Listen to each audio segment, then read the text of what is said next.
નમસ્કાર. શું કોઈ જૂની પરંપરા કાયદાથી ઉપર હોઈ શકે? આજે આપણે અલ્હાબાદ હાઈકોર્ટના એક એવા ચુકાદાનું વિશ્લેષણ કરીશું જેણે સમાજની વર્ષો જૂની પરંપરાઓ અને આજના આધુનિક કાનૂની ધોરણો વચ્ચેની સીમાઓ સ્પષ્ટ કરી દીધી છે.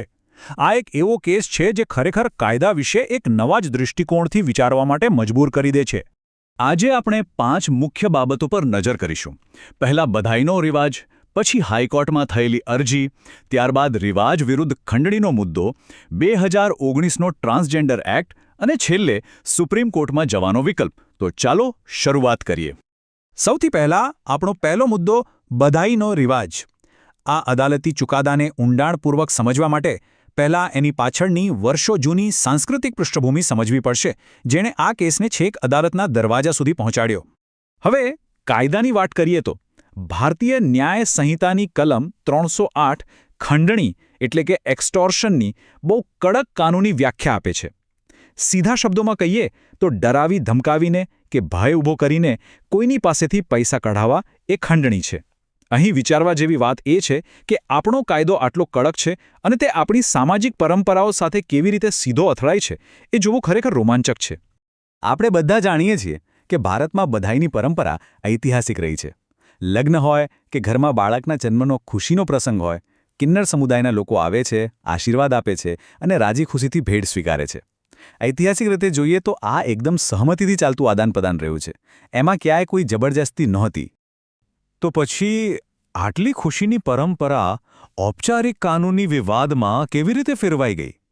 આપણો બીજો મુદ્દો એ જ છે, હાઈકોર્ટમાં થયેલી અરજી, જે ખરેખર તો એક પ્રાદેશિક વિવાદ હતો.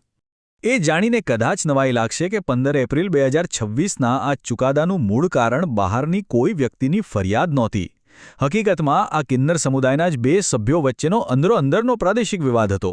ઝઘડો એ વાતનો હતો કે અમુક ચોક્કસ વિસ્તારમાં બધાઈ એક્ટ કરવાનો હક કોનો? એક વિસ્તારના લોકો જ્યારે બીજાના વિસ્તારમાં ગયા ત્યારે જ આ આખા વિવાદે જન્મ લીધો.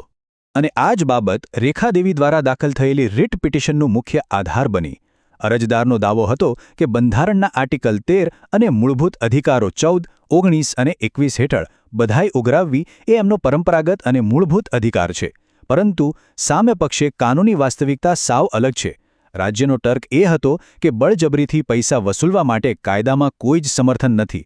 બસ આ પરંપરા અને કડક કાયદા વચ્ચેનો ટકરાવ જ આ કેસનો પાયો છે. આગળ વધીએ આપણા ત્રીજા મુદ્દા તરફ, રિવાજ વિરુદ્ધ ખંડણી. અલ્હાબાદ હાઈકોર્ટે ખંડણીની સ્પષ્ટ વ્યાખ્યા સામે આ બંધારણીય દાવાઓનું મૂલ્યાંકન કેવી રીતે કર્યું એ જાણવું બહુ અગત્યનું છે. અલ્હાબાદ હાઈકોર્ટે માત્ર 3 જ પાનાનો ચુકાદો આપ્યો, પણ એ એટલો સચોટ હતો કે વાત સીધી સ્પષ્ટ થઈ ગઈ. કોર્ટે ચોખ્ખા શબ્દોમાં નોંધ્યો કે સરકાર દ્વારા લેવાતા સત્તાવાર ટેક્સ સિવાય કોઈ પણ રીતે બળજબરીથી પૈસા પડાવવાની પરવાનગી આપણો કાયદો આપતો જ નથી. કોર્ટે સ્પષ્ટ કર્યું કે કોઈ પરંપરા ગમે તેટલા વર્ષોથી કેમ ન ચાલતી હોય, એનો અર્થ એવો બિલકુલ નથી થતો કે બળજબરીથી થતી વસૂલાત કાનૂની અધિકાર બની જશે. ભય બતાવીને પૈસા કઢાવવા એ ગેરકાયદેસર જ છે. અહીં કોર્ટની ચિંતા સમજવી બહુ અગત્યની છે. વિચારો, જો કોર્ટે પરંપરાના નામે થતી આ બળજબરીને માન્યતા આપી દીધી હોત તો શું થાત? એની બહુ ગંભીર અસરો થાત. અજાણતામાં જ દેશભરમાં ચાલતી ગેરકાયદેસર ખંડણીખોર ટોળકીઓને એક જાતનું કાયદાકીય કવચ મળી જાત, જે સમાજમાં એક બહુ જ ખોટો સંદેશો મોકલી શકે. હવે ચોથો મુદ્દો જોઈએ, 2019નો ટ્રાન્સજેન્ડર કાયદો અને કાયદાકીય મૌન.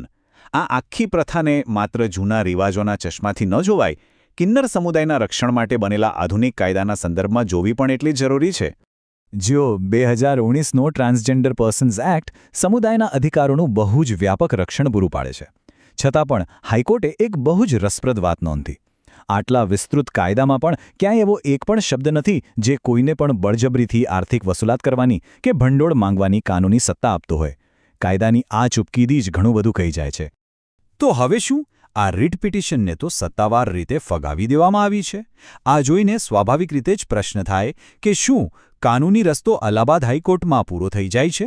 શું આ મામલે આ જ અંતિમ નિર્ણય છે? બિલકુલ નહીં. આપણો 5મો અને છેલ્લો મુદ્દો એ જ છે, સુપ્રીમ કોર્ટનો વિકલ્પ. હાઈકોર્ટે ભલે અરજી ફગાવી દીધી, પણ આ બંધારણીય ચર્ચાના દરવાજા હજુ કાયમ માટે બંધ નથી થયા. આપણી ન્યાય પ્રણાલીમાં હજુ પણ રસ્તાઓ ખુલ્લા છે. અરજદાર પાસે હવે એક બહુ જ શક્તિશાળી વિકલ્પ બચ્યો છે. તેઓ અલ્હાબાદ હાઈકોર્ટના આ નિર્ણય સામે દેશની સર્વોચ્ચ અદાલત એટલે કે ભારતીય સુપ્રીમ કોર્ટમાં જઈ શકે છે અને ન્યાય માટે અપીલ કરી શકે છે. આખરે આ આખું વિશ્લેષણ સમાજને એક બહુ જ ઊંડા કાનૂની પ્રશ્ન પર લાવીને ઊભા રાખી દે છે. જો આ કેસ આગળ વધે તો શું દેશની સર્વોચ્ચ અદાલત સદીઓ જૂની પ્રાચીન પરંપરાને સમર્થન આપશે કે પછી આધુનિક કાયદા અને ખંડણીની વ્યાખ્યાનો ચુસ્તપણે અમલ કરાવશે? બંધારણીય અધિકારો અને પરંપરાઓના ભવિષ્ય વિશેનો આ સંવાદ ખરેખર વિચારવા જેવો છે. આશા છે કે આ સ્પષ્ટ વિશ્લેષણથી આ સમગ્ર વિવાદ સમજવો એકદમ સરળ બની ગયો હશે.